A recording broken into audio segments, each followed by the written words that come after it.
Assalamualaikum warahmatullahi wabarakatuh. Kaum muslimin yang dirahmati Allah. Pada pertemuan kali ini kita akan mengaji tentang memelihara anak yatim dan membantu janda.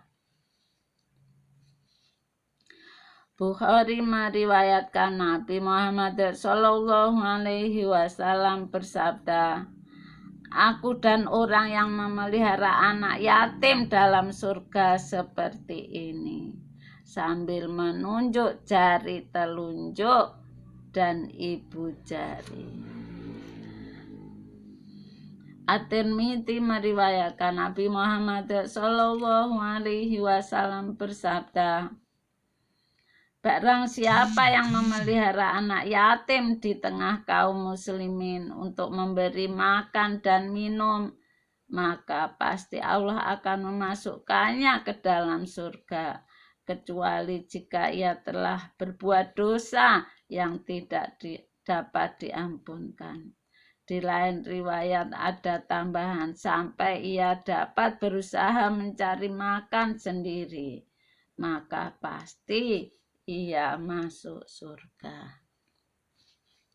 Ibnu Majah meriwayatkan Nabi Muhammad SAW bersabda, "Sebaik-baik rumah kaum muslimin yaitu rumah yang ada anak yatim diasuh dengan baik, dan sejahat-jahat rumah kaum muslimin yaitu rumah ada anak yatim yang selalu diganggu dan disakiti hatinya." Hamzah bin Yusuf dan Ibnu An-Najjar meriwayatkan bahwasanya di surga ada gedung yang bernama Baitul Farah, gedung gembira. Tidak dapat memasukinya kecuali orang yang telah menggembirakan anak-anak yatim dari kaum mukminin. Abu Ya'la meriwayatkan Nabi Muhammad SAW bersabda, "Akulah pertama orang yang dibukakan pintu surga. Hanya saya melihat seorang wanita yang mengejar aku. Lalu aku bertanya padanya, 'Mengapakah kamu ini?' Jawabnya, 'Aku wanita yang dahulu telah mengasuh anak-anak yatimku.'" At-Tabrani meriwayatkan Nabi Muhammad SAW bersabda, "Demi Allah yang mengutusku dengan hak, Allah tidak akan menyiksa pada hari kiamat pada orang yang mengasihi anak yatim dan ramah manis tutur kata padanya, dan benar-benar menyayangi anak yatim dan memaklumi kelemahannya, dan tidak menyombongi tetangganya dengan kekayaan yang diberikan Allah padanya." Ahmad meriwayatkan Nabi Muhammad SAW bersabda, "Barang siapa yang mengusap kepala anak yatim benar-benar karena rasa sayang dan karena Allah, maka Allah akan memberinya pada tiap rambut yang diusap oleh tangannya beberapa kebaikan." Diriwayatkan Allah berfirman pada Nabi Yakub alaihi salam, "Sesungguhnya sebab buta matanya dan bungkuk punggungnya serta perbuatan saudara-saudara Yusuf yang sedemikian itu, karena pada suatu hari telah datang kepadanya seorang anak yatim yang miskin sedang puasa dan lapar. Sedang Nabi Yakub alaihi salam sekeluarga menyembelih kambing, dan mereka makan tanpa memberi pada anak yatim itu. Kemudian Allah memberitahu padanya bahwa Allah tidak mencintai seorang dari makhluknya sebagaimana cintanya pada anak yatim dan orang miskin. Kemudian Allah menyuruhnya membuat makanan dan mengundang orang-orang miskin. lalu dilaksanakannya. Seorang solihin dahulu berkata, pada mulanya aku dahulu seorang yang sombong lagi ahli maksiat. Tiba-tiba pada suatu hari melihat anak yatim, maka aku merasa kasih sayang padanya sehingga saya perlakukan anak yatim itu bagaikan anakku, bahkan lebih dari itu. Kemudian aku tidur, tiba-tiba bermimpi bahwa malaikat Zabaniyah menangkap aku dan membawa aku dengan keras ke neraka jahanam. Tiba-tiba di tengah jalan dihalang-halangi oleh anak yatim itu dan berkata pada malaikat, lepaskan ia sampai aku minta pada Tuhanku. Tetapi malaikat Zabaniyah menolak permintaan anak yatim itu. Tiba-tiba ada seruan, lepaskan orang itu karena kami telah memaafkannya karena kasih sayangnya pada anak yatim itu. Maka terbangunlah aku dari tidur dan berniat akan lebih baik lagi terhadap anak yatim. Hikayat, seorang pemabuk telah meninggal dunia di Basrah, sehingga istrinya tidak mendapatkan orang yang membantunya untuk mengubur suaminya karena dianggap oleh penduduk daerahnya bahwa sangat rusak moralnya. Maka istrinya terpaksa mengupah tukang pikul untuk membawa suaminya ke musola. Maka sesampainya di musola tidak seorang pun yang sudi mensolatkannya. Maka terpaksa dibawa ke hutan untuk dikubur. Sedang di dekat hutan itu ada bukit dan di situ ada seorang zahid yang terkenal. Tiba-tiba orang zahid itu turun dari pertapaannya untuk mensolatkan mayit itu. Dan berita ini tersiar sehingga orang-orang datang untuk mensolatkan mayit itu.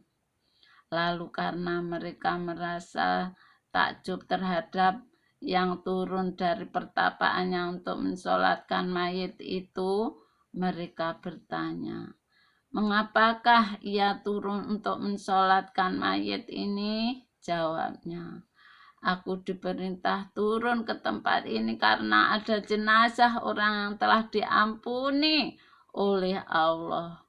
Sedang di situ tidak ada orang kecuali istrinya.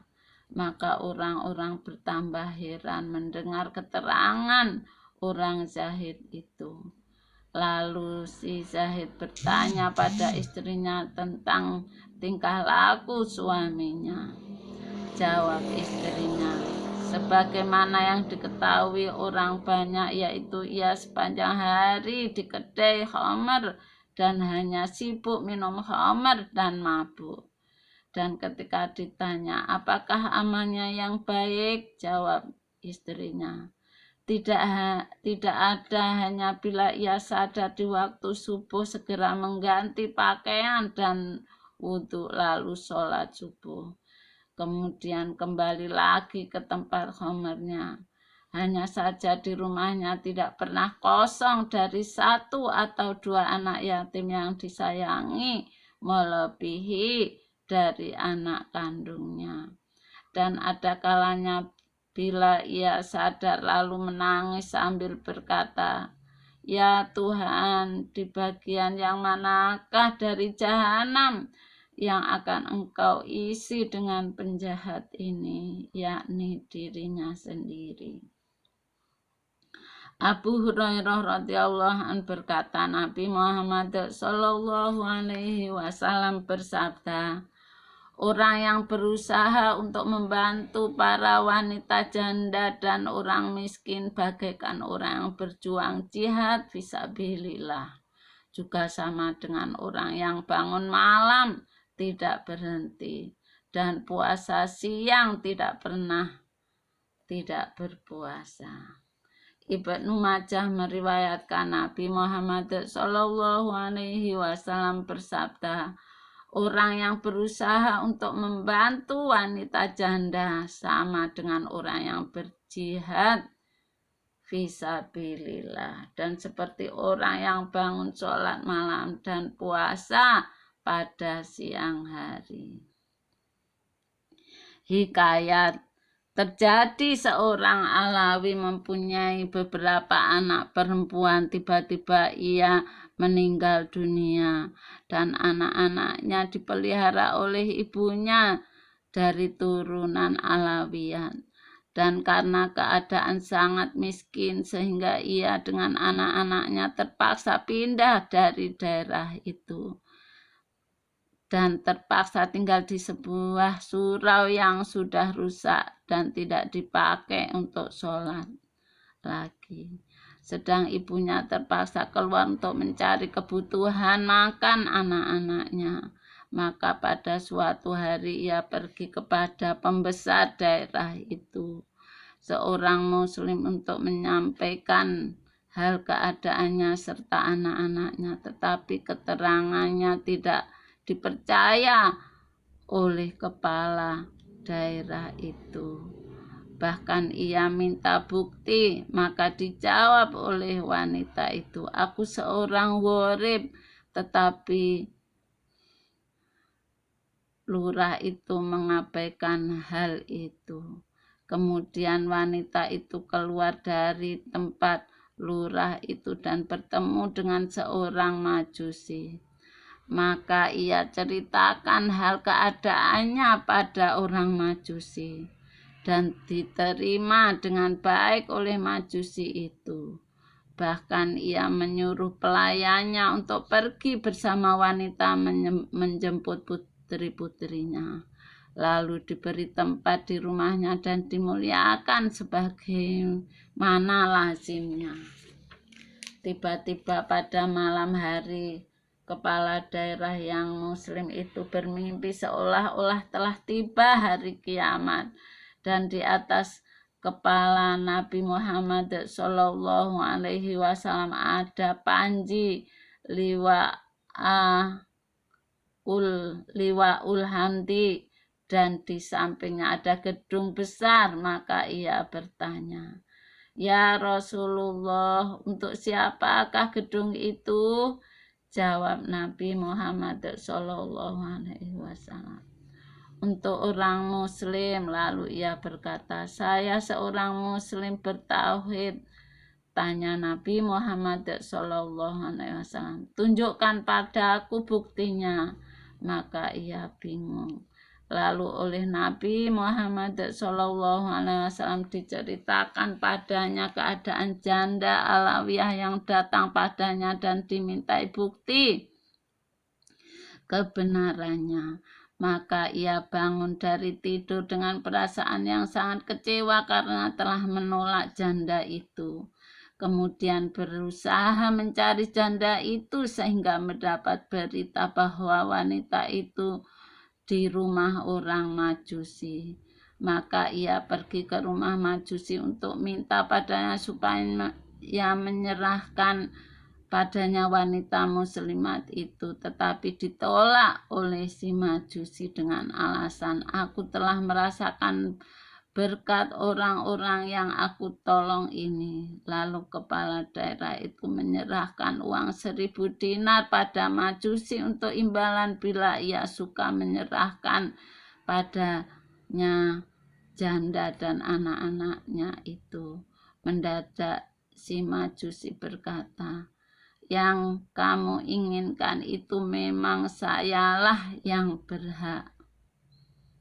Dan gedung yang kamu impikan itu memang dibuat untukku."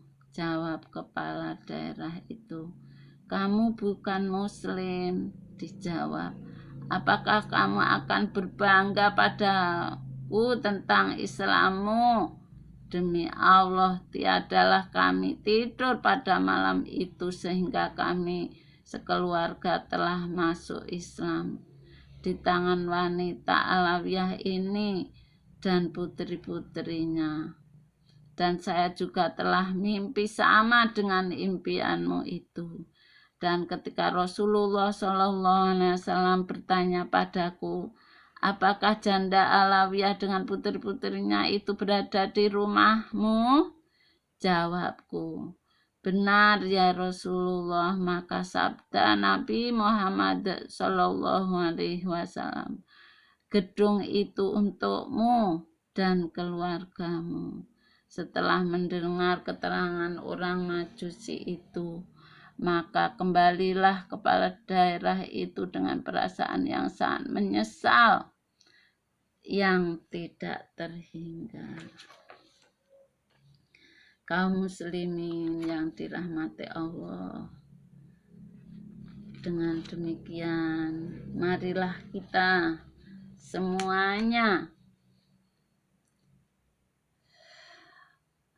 memelihara anak yatim dan membantu janda, sehingga kita termasuk orang-orang yang selamat di dunia sampai surga. Amin amin ya robbal alamin. Kiranya pengajian tentang memelihara anak yatim dan janda dan membantu janda sekian saja. Bila mana ada kata-kata atau susunan bahasa yang kurang berkenan di hati semuanya, kami mohon maaf sedalam-dalamnya. Akhirul qauli ihdinas shiratal mustaqim.